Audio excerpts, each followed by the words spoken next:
नमस्कार, स्वागत बा आप सभी दर्शक लोगन के। त खबर बा भोजपुरी हिट मशीन खेसारी लाल यादव जी के बारे में। जी हाँ, आज हम दोपहर के बाद से आप लोगन के खेसारी जी के गाना के रिलीज डेट ही बता रहल बानी।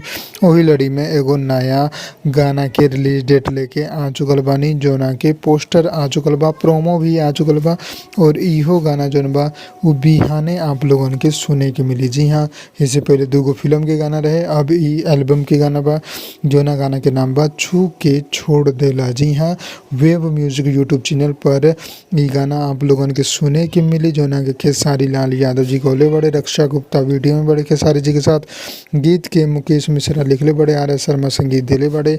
फुल video song Wave Music YouTube channel पर 25 दिसंबर 2021 यानी बिहान सुबह सुबह 10 बजे रिलीज कर देहल जाई। अगर एक प्रोमो देखेला चाहतानी तो जाके यूट्यूब पर देख सकतानी, वेब म्यूजिक पर अपलोड कर दिया गया बा टीजर, जहीं जाके देखी एंजॉय करी।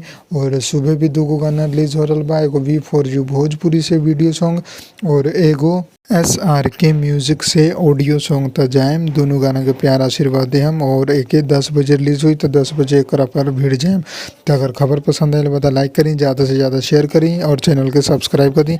हम मिलम आप लोगन के अगला वीडियो में। जय भोजपुरी, प्रणाम।